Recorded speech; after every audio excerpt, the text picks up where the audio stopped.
Hello दोस्तों, मेरा नाम TRS है। आज हम रेगुलेशन ऑफ किडनी फंक्शन के बारे में बात करेंगे।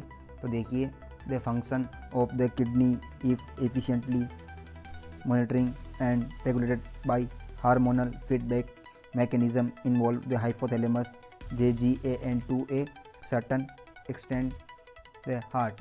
यानी कि किडनी को रेगुलेट करने के लिए क्या क्या है, एक हाइपोथैलेमस, एक JG एपरेटस है और एक हार्ट के द्वारा ये रेगुलेट होती है। इनके बारे में हम बात करेंगे। तो पहले बात करते हैं हाइपोथैलेमस के बारे में। रेगुलेशन बाय हाइपोथैलेमस इससे कैसे होती है, चलो देखते हैं।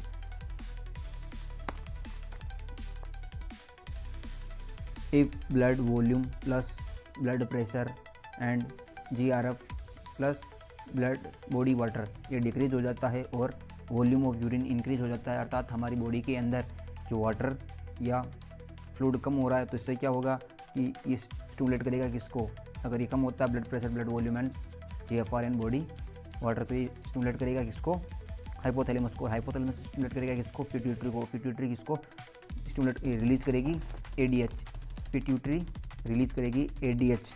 वेसोप्रेसिन ये क्या करेगा, reabsorption of water from DCT and collecting duct. ये क्या करेगा, ADH वाटर को रीअब्जॉर्ब करेगा, कहाँ से, DCT और कलेक्टिंग डक्ट से। इससे क्या होगा कि blood volume plus body water volume plus BP यानी कि blood pressure plus GRF glomerular filtrate rate and ये क्या हो जाएंगे, इंक्रीज हो जाएंगे और वॉल्यूम ऑफ यूरिन डिक्रीज हो जाएगा।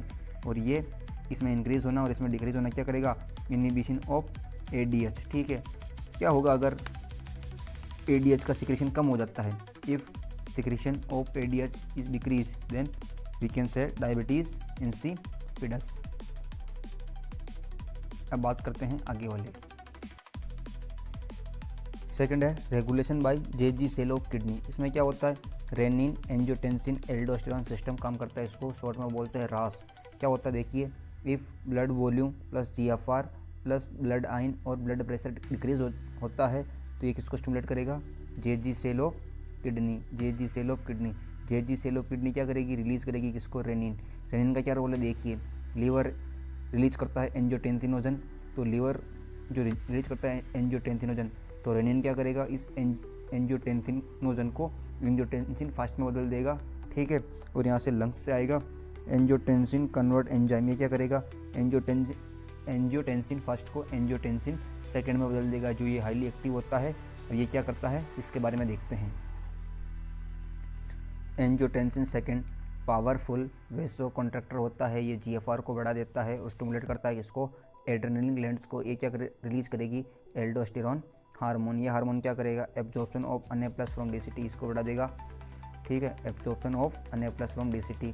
और ये और क्या करेगा, आयनिक कंसंट्रेशन, GFR, ब्लड वॉल्यूम और ब्लड प्रेशर को बढ़ा देगा। और हम यहाँ पे कह सकते हैं कि ये यूरिन वॉल्यूम को घटा देगा।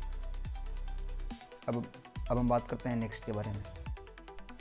अब हम बात करेंगे आर्टेरियल नाइट्रिक फैक्टर ANF के बारे में। ये एंटागोनिस्टिक होता है ऑफ RAS। ठीक है, इफ़ RAS इज़ हाइपर, यानी कि RAS जब हाइपर हो जाता है तो ये क्या करेगा, ब्लड प्रेशर को बढ़ा देगा। तो ये स्टिमुलेट करेगा किसको, वॉल ऑफ आर्टरिया ऑफ हार्ट, यानी कि जो हार्ट की आर्टरिया की वॉल है उसको स्टिमुलेट करेगा, तो वहाँ से रिलीज़ होगा ANF। ANF क्या करेगा, रिस्पॉन्सिबल फॉर वेसोडाइलेशन। वेसोडाइलेशन का मतलब जो ब्लड वेसल को फैला देगा, इनहिबिशन RAS को रोकेगा। थर्ड वन इज डायूरेसिस, यानी कि डाइल्यूशन ऑफ यूरिन, यानी कि यूरिन को पतला कर देगा।